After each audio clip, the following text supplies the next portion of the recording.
Interface Video, in cooperation with Fairfield Federal, presents Fairfield Today.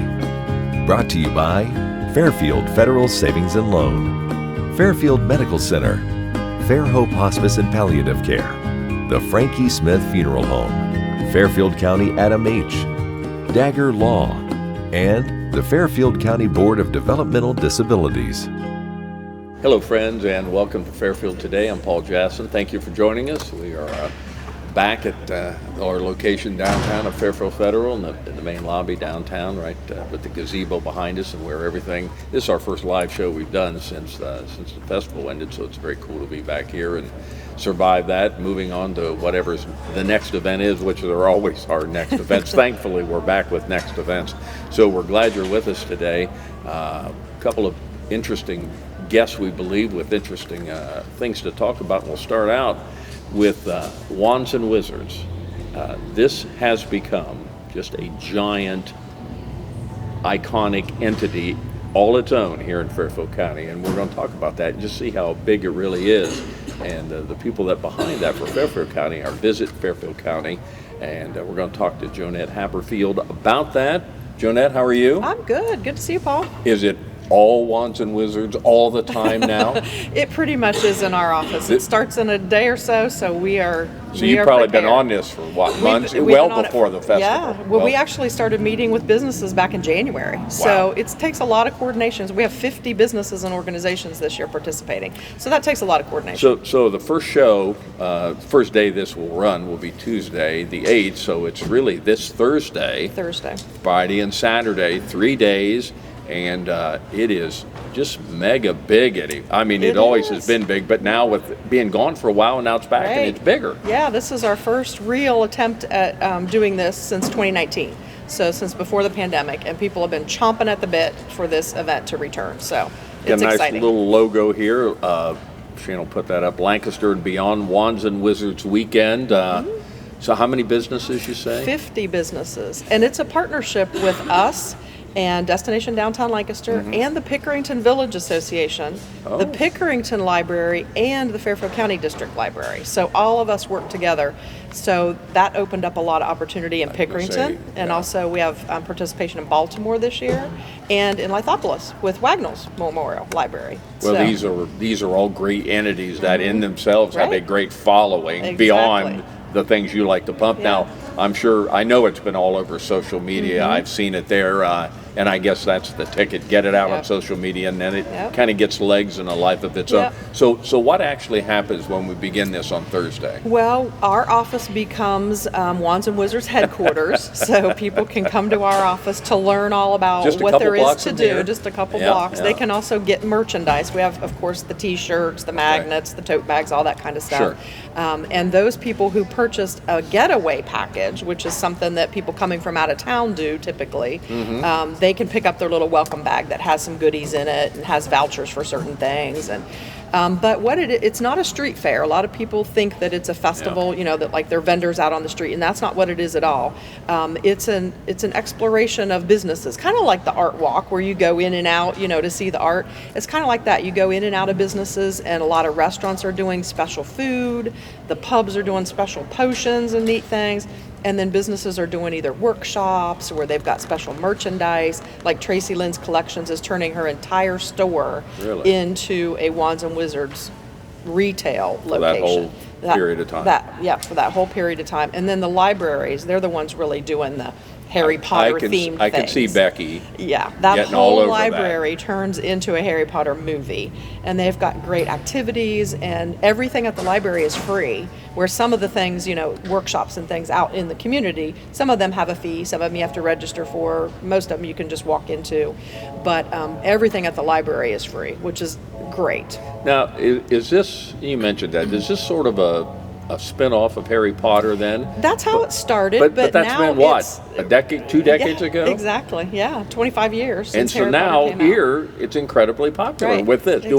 Are other communities, not around here maybe, but have you heard of other places doing this? Oh yeah, there are people all over the country. Actually, Kent, Ohio does a really big Harry Potter event, and Ironton does one as well. So we're not alone. Sure. And there are fans from all ages. The kids that are just now reading the books and watching the movies, the kids that did it 25 years ago are now adults. Kids, and they have their own kids that they're bringing. So it really appeals to lots of people. And it's fun. And it's not just Harry Potter. You know, we have a lot of Dungeons and Dragons things this year.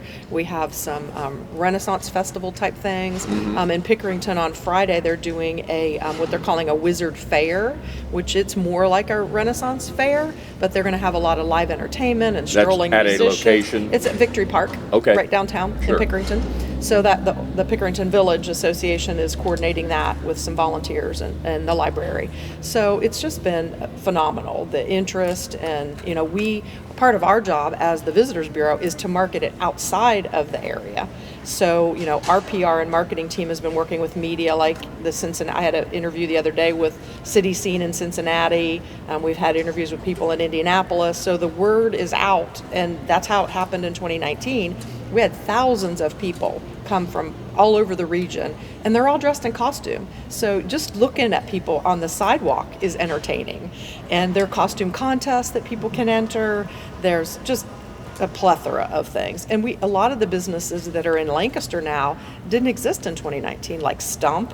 They're turning their whole shop into a plantology kind of atmosphere, you know, just new restaurants that are here that weren't here in 2019. So it's going to be a lot of fun. So where do they get information on how and where to go? Well, they can go to our website, which is visitfairfieldcounty.org. Great website. Yep, and there's a Wands and Wizards tab right on there. And on there you can see the countdown, how many hours and minutes and days are left till we kick off. That's great. They can also see every single event that's happening, and there are lots of events. I did mention in our visitor center they could pick up a program. We actually have a program that has all the details in it. Got a shot of that. We'll show that. And we've talked before about our mobile app. That has become the key. That's how people do things now these days. So on their phone, they could actually see all of the events, and they could say, I want to do this, this, and this. And then their phone will take them right to the front door of all the places that they said they wanted to visit. So and it's just blowing up. Yeah, it's amazing how you know, technology makes our traveling so much easier these days, and people can see it, you know, online. We've been talking about Wands and Wizards weekend. It's Lancaster and beyond. It's this weekend, Thursday, Friday, and Saturday. So it's almost here.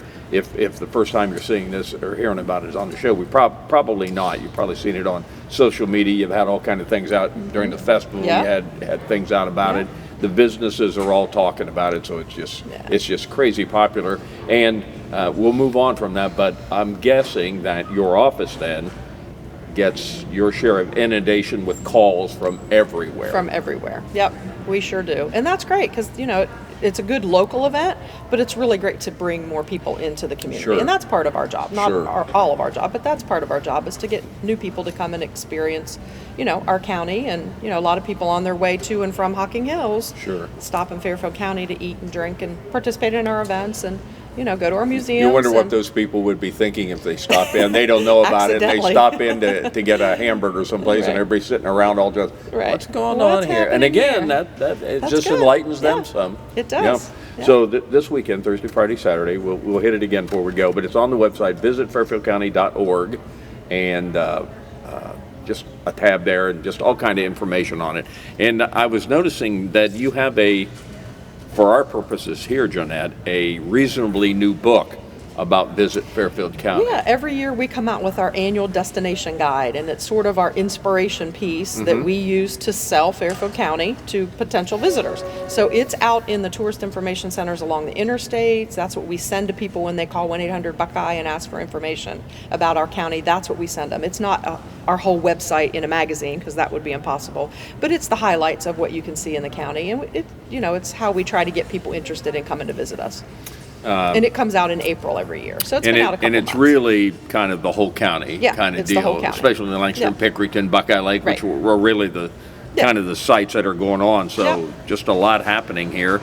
How long does it take to put that together? Quite a while. It takes a couple months to put that together, and that's but an it's annual? a winter. It's an annual thing. Comes out beginning of April. So we do that in the winter when we don't have as much visitor traffic. It's a good magazine, lots of good stuff in there, and again, it's around everywhere. I know it was out during the festival, so you could find it out there, and it was easy to find. Another event is this, and we've talked about that. It's been years. It seems like it's been for years now. the scarecrow registration. Yeah, it's the Trail of Scarecrows. That is a big deal. It's a big deal. Continuing to be. Yeah, we started that 5 years ago, and it is fun for local people to go from community to community and look for scarecrows, but it's also great for people from out of town. And when they come from out of town, they go to our fairs and our festivals. They go pick apples out at Hugus, or they, go to a haunted trail or go down to Alley Park for the pumpkin hike, and so it's a great way to let people know what's going on in the community. But it's fun, and it's a competition. It's a scavenger hunt, but also somebody in each community will win a $50 Visa gift card. Nice. So that's incentive. And what's new this year is we're doing categories. So always it was just a free-for-all. Make a scarecrow, whatever you want it to look like. Yeah, put it out in front of your business. Put it out in front of your business Bingo. or your house. Yeah. This year we decided we wanted to create some categories, and the number one category is our theme. So it's a movie theme this year. So we're looking for all those Oscar-winning scarecrows. And it can be any character from any movie that you like. It doesn't have to be a Halloween movie. It could be Alice in Wonderland or Freddy Krueger, whoever you want it to be. So it'll be fun. You're trying to get up to 300? Yeah, we are. Now, have you ever been there before? We have, during 2020, when people didn't have anything else to do. Everybody was building scarecrows that year. So we'd like to get back to that 300 number. And we've close? We just opened registration the beginning of August, and that's a month earlier than we've ever done it. So you can register now the whole month of August and September, and then it launches October 1st.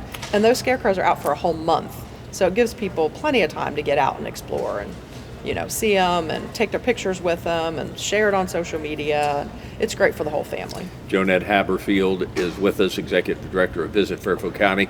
We've talked about wands and wizards and all that stuff. We've talked about scarecrows, but something that I've just been seeing in the last couple of weeks, which I know you have to feel very proud about, is the naming of Lancaster. Designated Lancaster is one of Ohio's best hometowns by Ohio Magazine. And a big part of that goes to you, the destination downtown, everything that goes on, but this is right up your alley. It's wonderful. Yeah. And they do one in every region of the state, so it's pretty exciting. And, that was one of our goals when I came here. I just started my 7th year here in Fairfield County, which is hard for me to believe. So this has been going on a long time. Well, we've been trying to get there, and finally we made it. So but I mean the event, the actual designation. It's been going on for Lancaster years. had been, and this Lancaster year had never been made the selected. cut. Made the cut. How many? There are 5 different ones around the state. So only 5? Only 5. Every Wow. year they designate 5, and this is the first time Lancaster has ever been selected. And so they kind of pick a preliminary group, and then they come and visit. So they visited with me and Amanda and the people at Decorative Arts Center and Fairfield Heritage and the mayor, and kind of interviewed all of us and walked around on their own and took pictures and talked to residents and decided this is a great place to be. As a native from here, been here way past 70 plus years now, they couldn't have made a better decision. Yeah. This is just the perfect kind of community, right? Especially in the last 5 or 10 years, the way things have blossomed downtown, and the way you guys have just made everything pop. Just congratulations on being a big part of that. I know the mayor is very happy about it. He's pretty pleased it was on his watch when he got to say that. Yeah. So Jonette Haberfield has been with us. She is visitfairfieldcounty.org, and it's first thing we talked about was that Wands and Wizards. It's coming up this Thursday, weekend. Friday, and Saturday. Yep. It's everywhere. Yep. Just come downtown and look at the people. If nothing else, it'll be entertaining. People watching is always entertaining. It will be particularly entertaining. Sure will. Very good. Thanks for joining us. Thank you for having me. Sure. We'll be back on Fairfield Today in just a moment. You walked down the aisle and promised happily ever after. Sometimes happily ever after means ending a relationship. We know the conversations are not easy. Deciding what's best for you, your children, and your next steps takes work and communication. At Dagger Law, we know there are no monsters in a divorce, only people trying to find their way. Local, trusted, experienced. Dagger Law. The staff that have been here know what it takes. They've been on the other side. They see what it takes to make someone comfortable, to make the family comfortable, and really what kind of support they need. And so I think that's what really makes Fairfield what it is. My name is Allie. I just became 14 years sober at the end of last month. Through the support of my family and friends, I got the courage to ask for help. And through treatment services and the recovery community, I was able to start my recovery journey. Now I get to work as a peer supporter and an addiction treatment navigator, where I get to help the next sick and suffering. If you don't have family and friends that can support you right now, you can find those supports through treatment providers, the recovery community, and peer supporters like me. Every life matters, and your recovery is worth it. This message is brought to you by the Fairfield County Adam H. Board.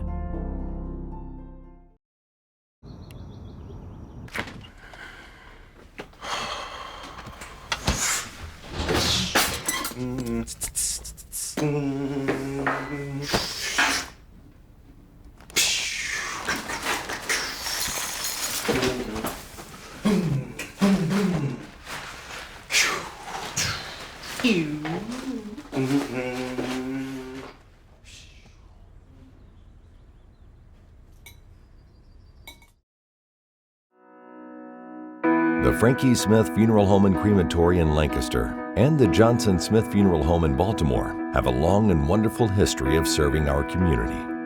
Feel free to give us a call at 740-653-0652. Stop in and see us at either of our two locations, 405 North Columbus Street in Lancaster and 207 South Main Street in Baltimore. Respect for tradition, regard for change. Fairfield Federal. When it comes to our customers and our community, we go above and beyond to help. Our people make the difference. Personal or business banking, whatever you need, we take it seriously because we know you do. Stop by today at any of our 3 locations and see why the difference is clear. Fairfield Federal Savings and Loan specializes in banking that revolves around you. Member FDIC Equal Housing Lender. Welcome back to Fairfield Today. I want to thank Jonette for joining us again. That Wands and Wizards weekend's coming up this weekend. It is a biggie. So again, as she mentioned, just go downtown and just kind of people watch. You'll have a great time with that. And we talk about great events going on. We talk about all the things that Visit Fairfield County has got going on. We did a program, I don't know, it's probably been 6 months ago now, on pickleball, with the Y being the kind of the parent organization of that, out at the Rec Plex out on the east side behind Dairy Queen, back at the old tennis courts, what now is called the Rec Plex. And we've got so much feedback from that. I mean, people are just pickleball crazy, which we're glad about because we like to get things on and people talk about it. And it's a little foreign in my hand because I'm not somebody that even knows how to do this, but I've got somebody here that does. Lacey.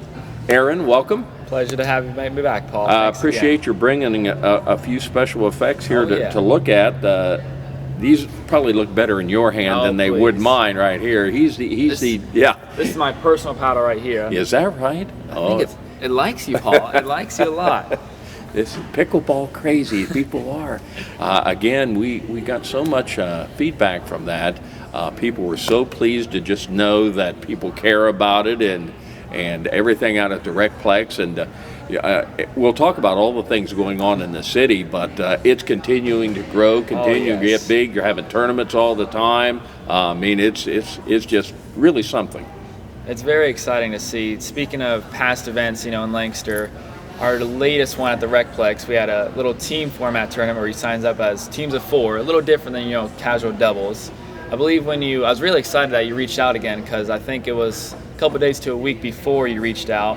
I shot a little crash course video on how our format works with a buddy of mine named Craig Carpenter. Some of your back recorder guys might know his name, but he's a fantastic guy. I love his energy, young. So he helped me shoot a video, and after that I felt, I'm kind of confident. I want to get a little more colorful for the next interview if I do get invited. Sure enough, you reached out. Perfect timing.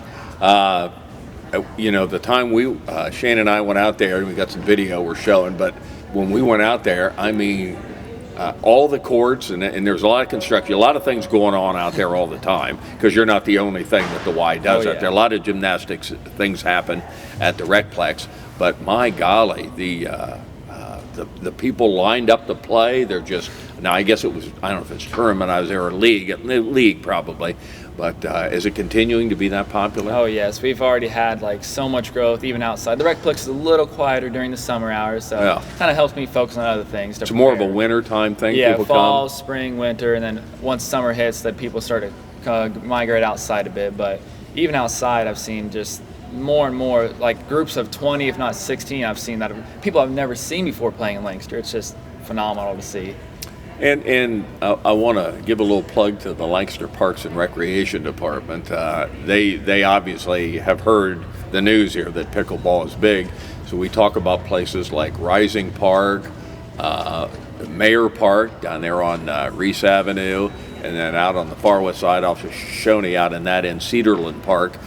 You guys have all been involved with helping with line the courts and give it a new aspect to not only tennis courts but for pickleball. Oh yes, I think for those of you familiar, the LFPA, Lancaster Fairfield Pickleball Association, which are community made, we've done a lot of work. We've alongside the mayor, in the Parks and Rec, they've been very helpful, communicative, giving us a lot of permission. Like down at Rising, we able to give permission to line courts over there for pickleball, which has been a huge help because we've outgrown Mayor Park's a little rough, but they've also given us permission to clean that up as well. Wait, 2 courts at Mayor? There's 4 tennis courts. Four.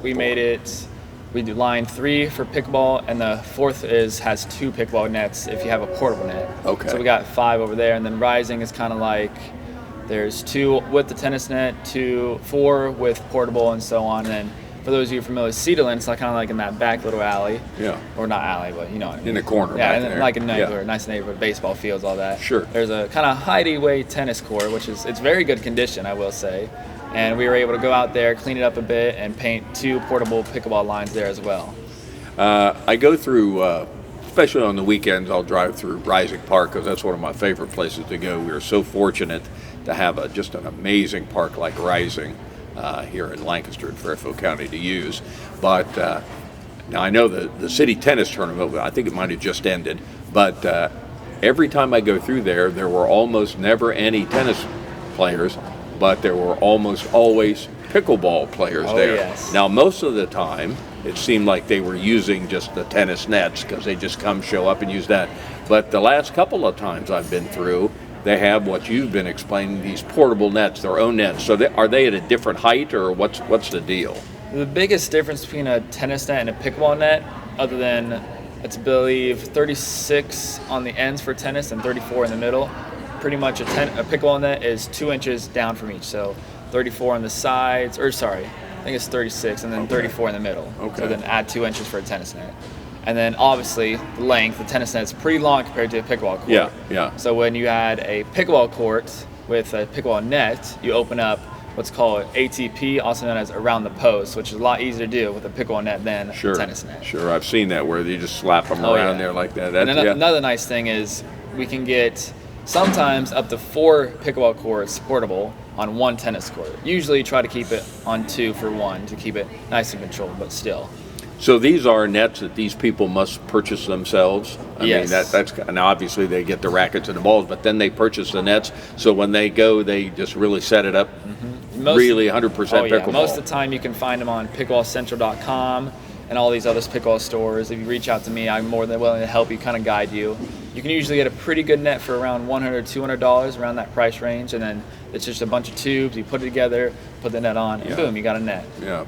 Do most of the sporting goods stores like Dixon Town, or there certainly are others, but that's the big one around here, do all those carry probably tons of pickleball supplies, including the nets, certainly balls and rackets, but lots of stuff? I think especially now, it's been a while since I've been over to any of those, but I remember a couple years ago when I was still like a newbie to pickleball, I remember seeing these starter sets. Now they're starting to get like more of these paddles you'd see, and more pickleball portable nets, and kind of pickleball starter kit. We have a net, some paddles, all that nice stuff.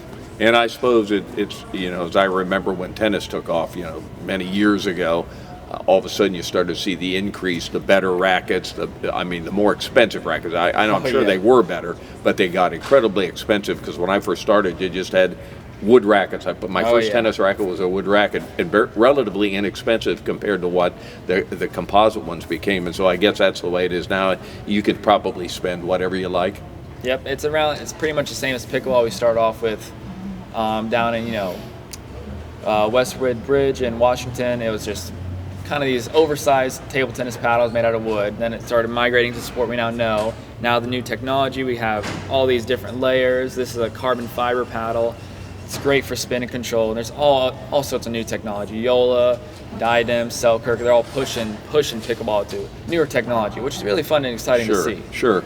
And I see it on, as I surf around the sports channels, I see it on ESPN all the time. There's pickleball tournaments they actually show on there. And is that a league they've got that they show? Yeah, so that's kind of like the Pro Tour, also known as PPA, Pro Pickleball Association. That's where you'd see a lot of your pro players, some favorites. And if you're familiar, MLP, which is sort of for Major League Pickleball, that's kind of like a league format where kind of like a team format where pros get drafted on a team, usually by a sponsor. There's, I know, Dude Perfect for kids, you probably know them, the trick shot guys. They now have a team. LeBron James, Tom Brady, all those high celebrities, and some other high business people. They all own a team and they draft the players. It's just a really fun. They see the popularity. It's a really fun event. Yeah. So, I guess I'd wonder what got you into this, a young fellow like you. I mean, and certainly we know pickleball is all ages. It's just not for older people, certainly young people, you and even younger than you now. But just what was the draw for you once upon a time to say, I'd like to give that a shot? Oh, yeah. So around probably 4.5 years ago, on, I think it was, 2019 Memorial Day weekend, we always go down to Lakeside up in close to Lake Erie. Yep, I know where Lakeside is. And tennis courts right there. Yeah, tennis courts, nice clay courts. Oh, too. yeah. So we always go camping there on Memorial Day weekend, and my uncles took me and my cousin out one time, and they're like, we're going to show you this game. I was like, okay, I'm up to trying new things. So first we get there and nice little smaller courts look like tennis courts. And then they had this big crate. I remember looking in, and there's a bunch of cool paddles with all sorts of decals, designs. I was like, I kind of get a little customized here. So I picked out my favorite one. After that, I started hitting around the court. It was just, I almost immediately picked it up. I wasn't a pro by any means. I was still very newbie. But I realized very quickly I could get the ball in it and even play a game within the first couple minutes, which was astonishing to me. That excited you. And then before we ended that little day, I challenged one of my uncles to a game of singles. I kept up with him. I didn't score too much, but the rally was long. I could keep the ball over. I just didn't have that put away shot yet. Sure. And then ever since then, I was like, wow, we have a community in Lancaster I never heard about. Started going there. I was like, Mom, can you drive me over? She's like, yeah, sure. Should go get some groceries. Then I got my license, drove over there some more. I remember through my senior year of high school, I had early dismissal. As soon as I get out of high school, I'd go all the way up to Columbus, play over there. It was just addicting. I never would have thought in the next 4 years I would have had it become my job and be able to serve the community that I grew up with. So is this something then that you proposed to the Y that they should look at, or were they already leaning into that? They were always kind of leaning into it. It definitely wasn't as big as they thought it could be. Yeah. I'd go there a bit, play in the summer, or not summer, but fall through winter, spring, all that. I'd play them. My family knows the manager of the Rec Plex very well, so we're close. One day she asked, hey, what are you doing? I'm kind of just playing pickleball. Well, I could use some more desk staff. Okay, so thought about it a bit. I was like, all right, so just a nice little summer job or something for me. So I joined, and then one day they needed a sub-in for a Thursday evening class I kind of was picking up. So I was like, well, jokingly, because I knew all the students, I was like, well, I could sub in. They're like, oh, yes, please. So then from there, I kind of shadowed the director. Then he let me take it over. From there, I pushed for more things, like more classes, more leagues, tournaments. And it's all just been a huge explosion. More open plays. So you just really came up from the very basics and very bottom and learned it, and all of a sudden here you are. So he kind of run things out at the Rec Plex out there. Aaron Lacey's with us from the Y Pickleball. He's a director, the kind of the head man out there of everything going on. You've had tournaments. I mean, how many people overall would you say? Hundreds?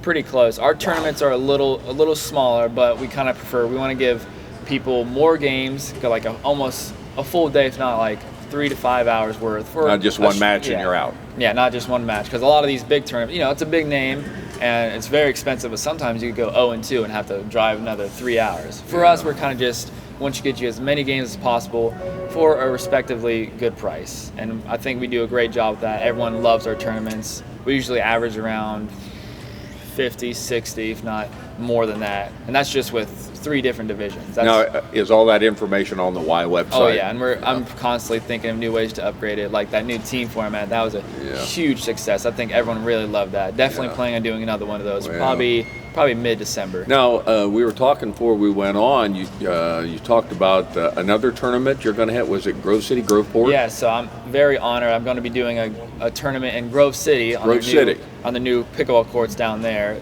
It's kind of like their grand opening for the courts, but huge honor. I'm very excited to go there. It's going to be on Saturday, August 12th.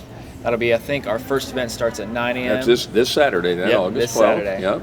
And that'll be tons of fun. I'm hoping we get some Lancaster folks to come on down there and help support it. Nice. But I think 2 divisions already have 12 teams, and that's exciting to hear. We've already pretty close to 4. All kind of communities around Lancaster, that's probably blowing up everywhere. Oh yeah, it's like even Columbus, surrounding, Cincinnati, Cleveland, all that.